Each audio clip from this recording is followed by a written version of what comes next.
Hello बच्चों, question है an object comprises of a uniform ring of radius r and its uniform code AB, not necessarily made of the same material as shown. Which of the following cannot be the center of mass of the object?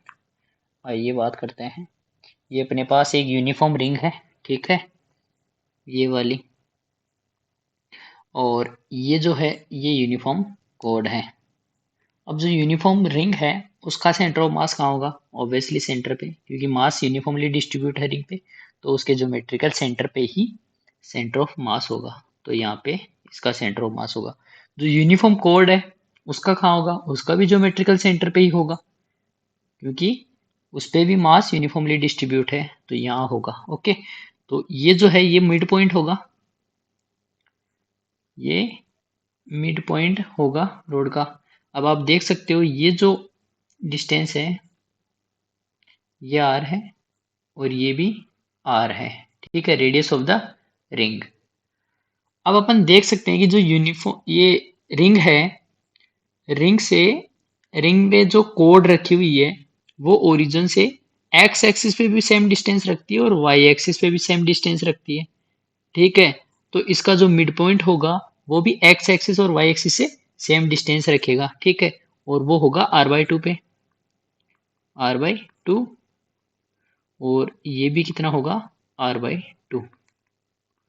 यानी कि अपन बोल सकते हैं एक तरह से कि R by two comma R by two इसका सेंटर ऑफ मास का कोऑर्डिनेट है यूनिफॉर्म कोड के लिए, ठीक है। अब इन दोनों का सेंटर ऑफ मास कहाँ होगा? रिंग का और कोड का, दोनों के सिस्टम का सेंटर ऑफ मास। दोनों के सिस्टम का जो सेंटर ऑफ मास होगा वो इस लाइन से गुजरेगा, ठीक है, क्योंकि ये एक पॉइंट मास हो गया ना और ये भी एक पॉइंट मास हो गया। ये यूनिफॉर्म रिंग का सेंटर ऑफ मास, ये कोड का सेंटर ऑफ मास, ये पॉइंट मास हो गया, तो इसी लाइन पे ही तो होगा। और ये लाइन क्या है? इस लाइन को आप देख सकते हो, ये लाइन है y इक्वल टू एक्स की लाइन, जो ओरिजिन से पास कर रही है R by two comma R by two पे पास हो रही है। मतलब कि इस लाइन पे जितने भी कोऑर्डिनेट है वो y इक्वल टू एक्स को सेटिस्फाई करेंगे, मतलब कि x coordinate equal to y coordinate होगा। तो आप ऑप्शंस के अंदर देख लीजिए कि x और y जो कोऑर्डिनेट है वो तो सेंटर ऑफ मास इन दोनों का हो सकता है। सेंटर ऑफ मास में भी यहाँ पे हो, में भी यहाँ पे हो, ठीक है, कहीं पे भी हो सकता है। इस लाइन पे डिपेंड करेगा इनका मासेस कितना है, ओके, लेकिन इस लाइन पे ही होगा। तो x और y कोऑर्डिनेट इन दोनों ऑप्शंस में इक्वल है, तो दोनों पॉसिबल है, ठीक है। और इसमें x और y कोऑर्डिनेट इक्वल नहीं है, तो ये जो है सेकंड ऑप्शन, ये सेंटर ऑफ मास ऑब्जेक्ट का नहीं हो सकता।